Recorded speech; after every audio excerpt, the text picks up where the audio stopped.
ఇక్కడ అందించిన సమాచారం కేవలం మత విశ్వాసాల మీద ఆధారపడి సేకరించింది మాత్రమే. దీనికి సంబంధించిన శాస్త్రీయ ఆధారాలకు సంబంధించి సౌత్ ఫస్ట్ ఎలాంటి బాధ్యత తీసుకోదు.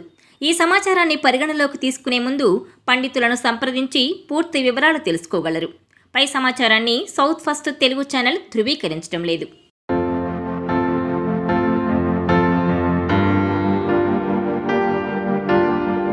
కొత్త ఇంటి నిర్మాణంలో అటాచ్డ్ బాత్రూమ్ నిర్మాణంలో కొన్ని నియమాలను తప్పనిసరిగా పాటించాలి.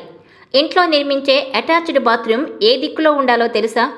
ఈ విషయంలో వాస్తుశాస్త్రం ఏం చెప్తోంది? Watch this South First devotional.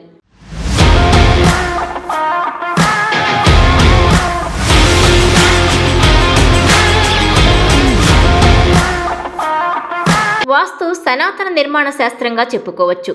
ఇంటి నిర్మాణంలో వాస్తు పాత్ర చాలా ఉంటుంది. నియమానుసారం నిర్మించిన ఇంటి వైబ్రేషన్ ఎప్పుడూ బాగుంటుంది.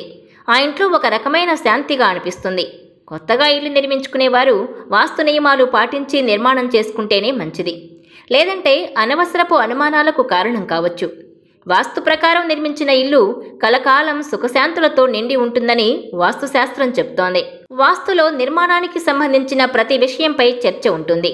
వాస్తును అనుసరించి కట్టిన ఇల్లు సౌకర్యవంతంగానూ అందంగానూ ఉంటుందని ప్రత్యేకంగా చెప్పే పనిలేదు.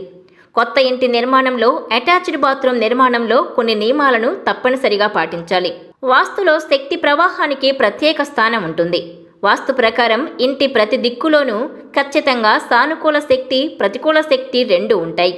ఈ శక్తుల ప్రభావం ఆ ఇంట్లో నివసించే వారి మీద తప్పకుండా ఉంటుంది. కనుక ఆ శక్తుల నిర్వహణ ఇంటి నిర్మాణ సమయంలోనే జరిగితే మరీ మంచిది. ఇదివరకు రోజుల్లో బాత్రూమ్, టాయిలెట్లు ప్రధాన నివాస స్థలమైన ఇంటికి కాస్త దూరంగా ఉండేవి. కానీ కాలం మారింది. నిర్మాణాలు చాలా సౌకర్యవంతంగా ఏర్పాటు చేసుకుంటున్నారు. ఇప్పుడు అందరూ అటాచ్డ్ బాత్రూములు నిర్మించుకుంటున్నారు.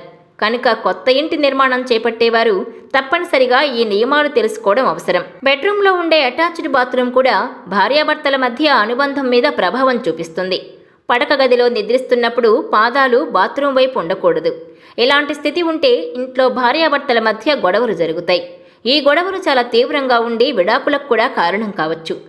అటాచ్డ్ బాత్రూమ్ ఇంట్లో సరైన దిశలో లేకుంటే అది ఆర్థిక సమస్యలకు కూడా కారణం కావచ్చు. క్రమంగా కుటుంబ ఆర్థిక స్థితి దెబ్బతింటుంది. బాత్రూమ్ తలుపు నిద్రించే సమయంలో మూసి ఉండేట్టు చూసుకోవాలి. అటాచ్డ్ బాత్రూముల వల్ల ఇంట్లో అప్పుడప్పుడు వాస్తు దోషాలు ఏర్పడతాయి. ఇలాంటి దోషాల నివారణకు ఒక గాజు పాత్రలో ఉప్పు నింపి బాత్రూంలో ఒక మూలన పెట్టాలి. ఈ ఉప్పును వారానికి ఒకసారి మారుస్తూ ఉండాలి. తీసేసిన ఉప్పును సింక్లో ఫ్లష్ చేయాలి. అదే గిన్నెలో మళ్ళీ కొత్తగా ఉప్పు నింపి బాత్రూంలో పెట్టాలి. ఈ పరిహారంతో బాత్రూంకు సంబంధించిన వాస్తు దోషాలు తొలగిపోతాయి. బాత్రూంలో టాయిలెట్ సీట్ ఎప్పుడూ మూసి ఉంచాలి. ప్రతికూల శక్తి ఇక్కడి నుంచి బయటకు వస్తుంది. ఫలితంగా ఆర్థిక నష్టాలు చుట్టుముడతాయి.